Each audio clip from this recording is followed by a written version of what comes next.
It's no secret that buying your first house can be very stressful and a long process. There's a lot of moving parts that you need to keep in mind when buying your first home, and there's a lot of hand-holding with realtors, attorneys, and title companies involved. Let's get started. I'm going to walk you through the steps and what you need to know when buying your first house that they might not be able to help you with, or that you should just have a better idea of when walking into this. We're in Houston right now, walking our new 56-unit crazy property here. It starts down there.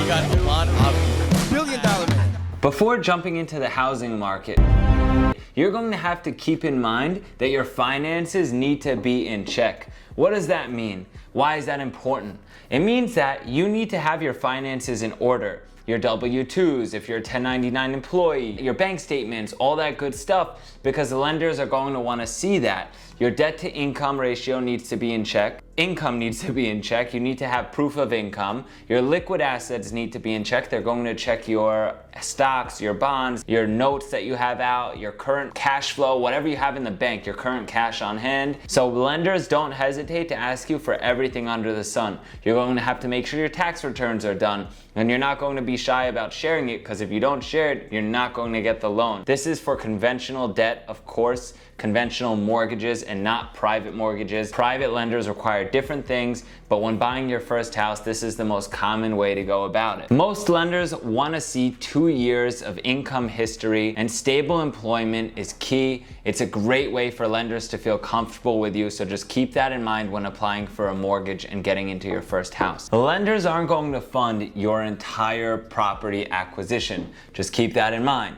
You're going to need to bring money to the table. It's called your down payment. You're going to put money up at contract. There's going to be fees. When lenders finance your property, there's things that you have to do before getting to the closing table, like an appraisal report. An appraisal report typically costs $500 to $750. Keep that in mind. You're going to have to pay for that. Don't think you're going to come to the closing table with no money. That hardly ever happens. That used to be a prior to 08 type of thing, and that's part of the reason why we had a massive financial collapse and the housing market tanked back in 08. So you're going to need to have some money. Lots of lenders, almost everyone that I've ever come across, wants to see bank statements for the last couple of months to make sure that you have money in the bank in case you don't have that money to put up. They're not going to fund you, and if you don't have enough money to cover the mortgage for a couple of months, assuming you lose your job, they're probably not going to lend to you as well. So keep that in mind. It's really important. Nobody gets a free ride in real estate.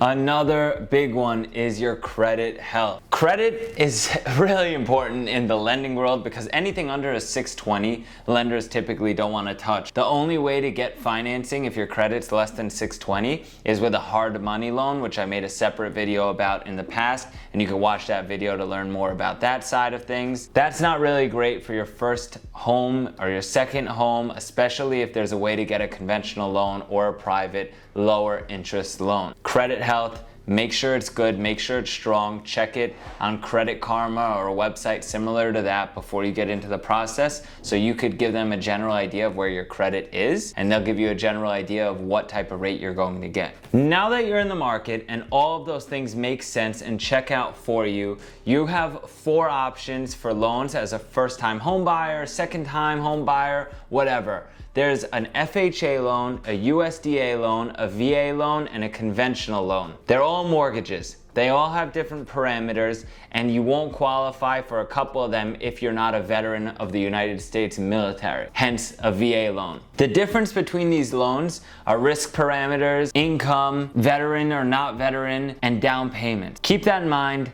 You're going to need to do your own research to figure out which loan you qualify for and which you don't. What I always suggest to everyone is to consult with a professional. They're going to help you figure out what you do qualify for, what you won't, and what you need to do in order to get qualified. You're going to get pre-approved for a loan. At that point, you need to be consulting with a real estate agent or already have a property in mind in order to move forward. The loan pre-approval or approval is going to spell out your loan to value, your interest rate, and some of your terms as well, plus the maximum amount you're allowed to buy a property at.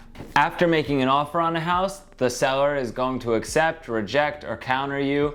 This is typical. This happens every single real estate transaction. It's nothing out of the ordinary, and it's actually kind of fun. I deal with this on a regular basis with tons of deals all the time. Don't be shy to walk away. It's okay to walk away from the deal. If you think the deal's worth it, then move forward. You want to be a deal maker, not a deal breaker. Don't let little things back you out of a deal, like if there's a couple of things to fix up. There's only one thing in real estate that you genuinely can never change, and that is the location. Once you get an accepted offer, typically people get home inspections. I now waive most of my home inspections because I already know what I'm walking into. I have an inspection period where I send a property manager or someone else, but the market is sizzling hot still, especially in the investment world, so I don't have time to send a home inspector before we go into contract. That's the standard way to go about things, and if you build out an inspection period in your contract, then you can at least lock up the deal, then send out the home inspector so you're not at risk of losing that deal. During the process, the lender's probably going to ask you for a lot of things. They're going to want to get an appraisal, of course, that we talked about. You're going to have your home inspection done, so you're going to know what needs to be fixed and not. The insurance broker is going to send out the insurance agent. They're going to send you a checklist of things that have to be touched up or changed or whatever. Usually that happens after you already close on the house, but throughout the process, it could be like brain damage, especially if you're dealing with a real estate attorney and a title company. Sometimes title comes back with issues, like there's back taxes or something like that. That gets resolved at the closing table, but your attorney needs to you need to make sure that your attorney knows what they're doing. Ask them how many times they've done deals before, how long they've been in the business. If they came through a referral, typically that's a good thing and you already know what you're walking into.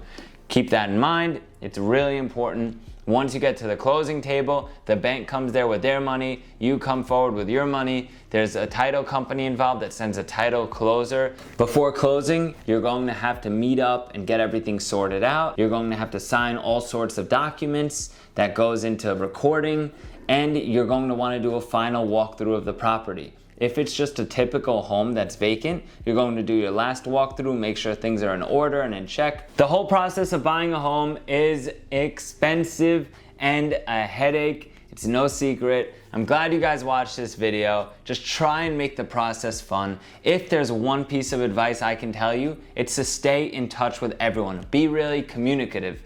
Talk to everyone regularly. Find out what's going on. Don't be shy to follow up, and have fun. Thanks for watching. Drop a like if you enjoyed the video and share this with a friend that's trying to get in the game. Thanks. Peace.